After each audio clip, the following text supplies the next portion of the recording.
দখলদার ইসরায়েলি বাহিনী এবং ফিলিস্তিন পুরোদমে যুদ্ধ চলছে। জানিয়ে দেব হাতে থাকা সর্বশেষ আপডেট আন্তর্জাতিক সংবাদ। প্রথমে এই সংবাদ শিরোনাম, যে শর্ত পূরণ হলে ইসরায়েলে হামলা চালাবে না ইরান।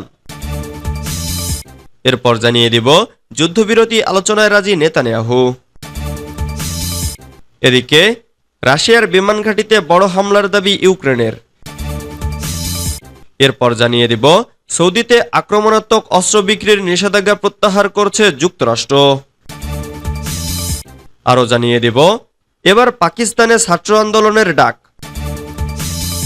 সর্বশেষ জানিয়ে দিব আগস্টেই ইসরায়েল ও হামাসকে জরুরি বৈঠকের আহ্বান 3 দেশের। এতক্ষণ শুনছিলেন সংবাদ শিরোনাম, এবারে বিস্তারিত।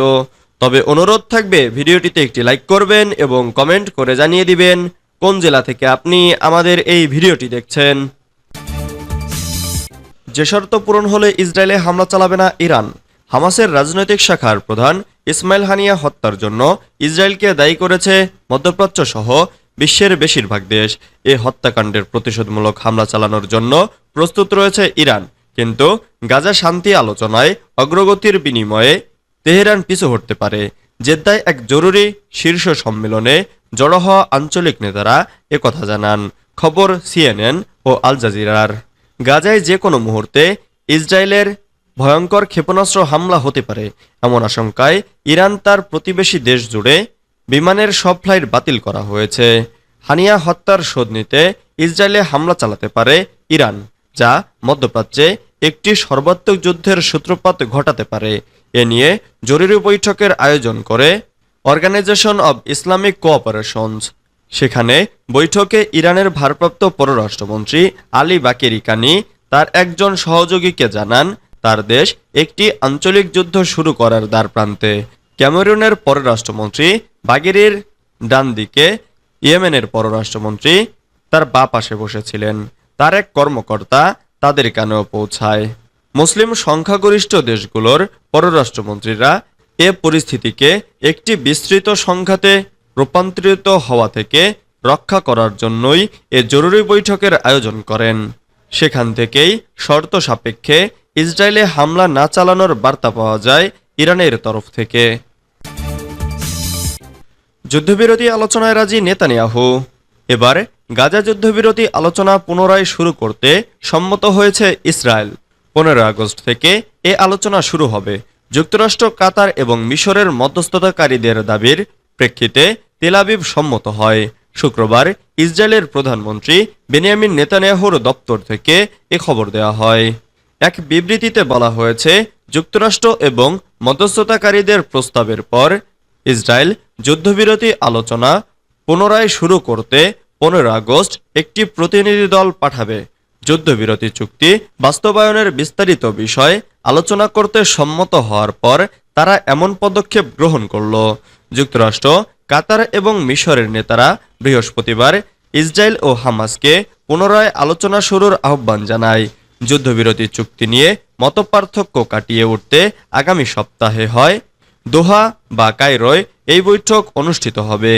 কাতারের আমির, যুক্তরাষ্ট্র ও মিশরের প্রেসিডেন্ট স্বাক্ষরিত ওই চিঠিতে বলা হয়, একটি ফ্রেমওয়ার্ক চুক্তি এখন টেবিলে, শুধু বিশদ বিবরণ সহ এটির বাস্তবায়ন সম্পন্ন করা বাকি রয়েছে।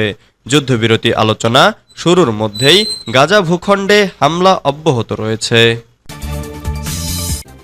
রাশিয়ার বিমান ঘাঁটিতে বড় হামলার দাবি ইউক্রেনের। রাশিয়ার পশ্চিমাঞ্চলীয় শহর লিপেটস্কে বড় ধরনের ড্রোন হামলার কথা জানিয়েছেন সেখানকার আঞ্চলিক গভর্নর। এতে বেশ কয়েকজন আহত হয়েছেন। এদিকে ইউক্রেনের সেনাবাহিনী নিশ্চিত করে জানিয়েছে রাশিয়ার ওই এলাকার বিমান ঘাঁটিতে হামলা করা হয়েছে। ইউক্রেনের জেনারেল স্টাফ টেলিগ্রামে একটি পোস্টে বলেছেন, গোলাবারুদের গুদাম ও অন্যান্য সুবিধায় গাইডেড এরিয়াল বোমা দিয়ে হামলা করা হয়েছে। এতে সেখানে বিস্ফোরণ ও একটি বড় অগ্নিকাণ্ডের ঘটনা ঘটেছে।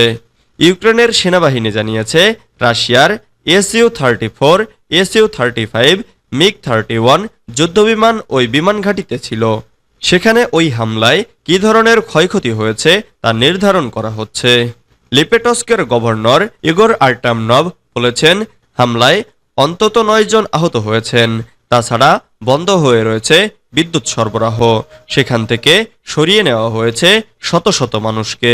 তবে রুশ আকাশ প্রতিরক্ষা ব্যবস্থাপনার মাধ্যমে অন্তত 19টি ড্রোনকে ভূপাতিত করা হয়েছে। সৌদিতে আক্রমণাত্মক অস্ত্র বিক্রির নিষেধাজ্ঞা প্রত্যাহার করেছে যুক্তরাষ্ট্র।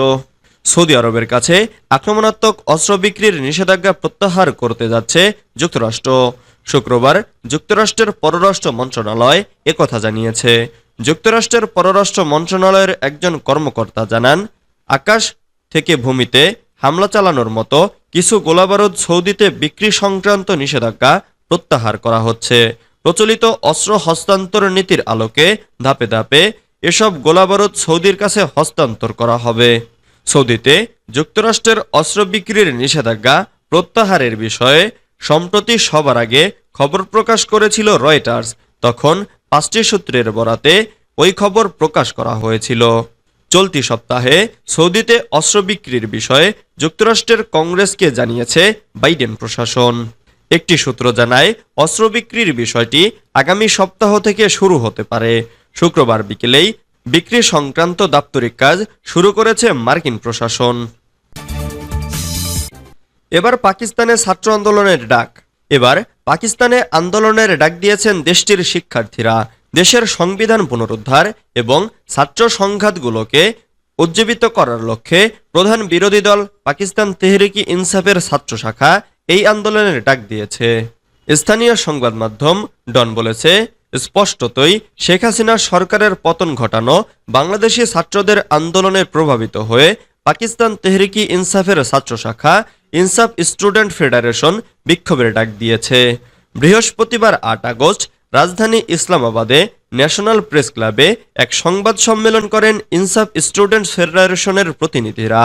ওই সংবাদ সম্মেলন থেকে তারা সংবিধান পুনরুদ্ধার ও ছাত্র সংঘগুলোকে উজ্জীবিত করার লক্ষ্যে আন্দোলনে যাওয়ার ঘোষণা দেন।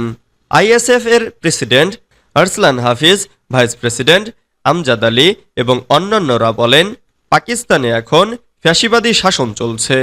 এছাড়া অত্যাধিক বিদ্যুৎ বিল ও করের পাশাপাশি অভূতপূর্ব মূল্যস্ফীতির কারণে দুর্ভোগ পোহাচ্ছে দেশের মানুষ। আগস্টেই ইসরায়েল হামাসকে জরুরি বৈঠকের আহ্বান 3 দেশের। গাজা যুদ্ধবিরতি ও জিম্মি মুক্তির চুক্তি চূড়ান্ত করতে আগামী 15 আগস্ট জরুরি আলোচনায় বসার জন্য ইসরায়েল ও হামাসকে আহ্বান জানিয়েছে যুক্তরাষ্ট্র, মিশর ও কাতার। ইসরায়েল ও হামাসের মধ্যে চুক্তির জন্য মধ্যস্থতার চেষ্টা করেছে এই 3 দেশ। বৃহস্পতিবার এক যৌথ বিবৃতিতে এ আহ্বান জানায় এসব দেশ। বিবৃতিতে জানানো হয়েছে, কাতারের রাজধানী দোহা কিংবা মিশরের রাজধানী কায়রোতে এ আলোচনা হতে পারে। বিবৃতিতে 3 দেশ জানিয়েছে, চুক্তির একটি রূপরেখা এখন আলোচনার টেবিলে আছে।